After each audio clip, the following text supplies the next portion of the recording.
And it came to pass in Iconium that they went both together into the synagogue of the Jews. And so spake that a great multitude, both of the Jews and also of the Greeks believed.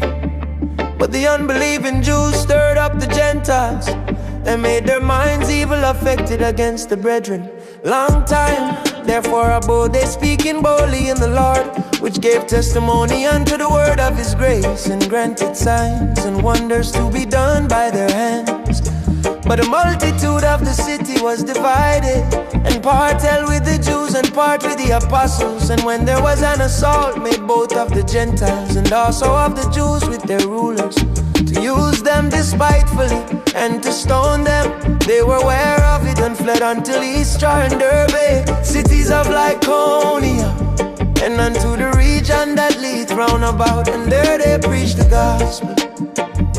And there sat a certain man at Lystra, impotent in his feet, being a cripple from his mother's womb, who never had walked. The same heard Bar speak, who steadfastly beholding him, and perceiving that he had faith to be healed, said with a loud voice, stand upright on thy feet. And he leaped and walked. And when the people saw what Paul had done, they lifted up their voices, saying in the speech of Lycaonia, the gods are come down to us in the likeness of men. And they called Barnabas Jupiter and Paul Mercurius, because he was the chief speaker.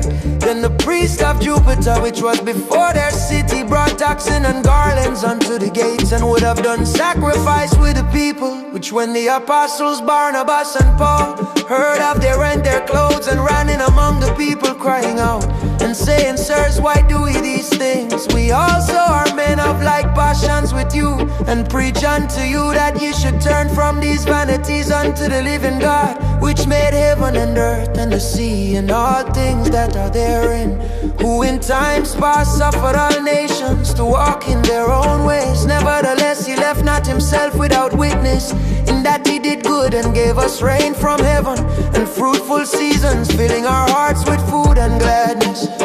And with these sayings scarce restrained they the people, that they had not done sacrifice unto them. And there came thither certain Jews from Antioch and Iconium, who persuaded the people, and having stoned Paul, drew him out of the city, supposing he had been dead. Howbeit, as the disciples stood round about him, he rose up and came into the city. And the next day he departed with Barnabas to Derbe.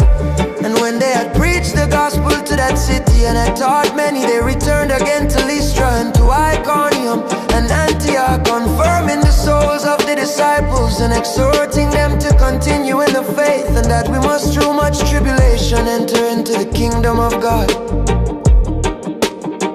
And when they had ordained them elders in every church and had prayed with fasting, they commend them to the Lord, on whom they believed. And after they had passed throughout Pisidia, they came to Pamphylia.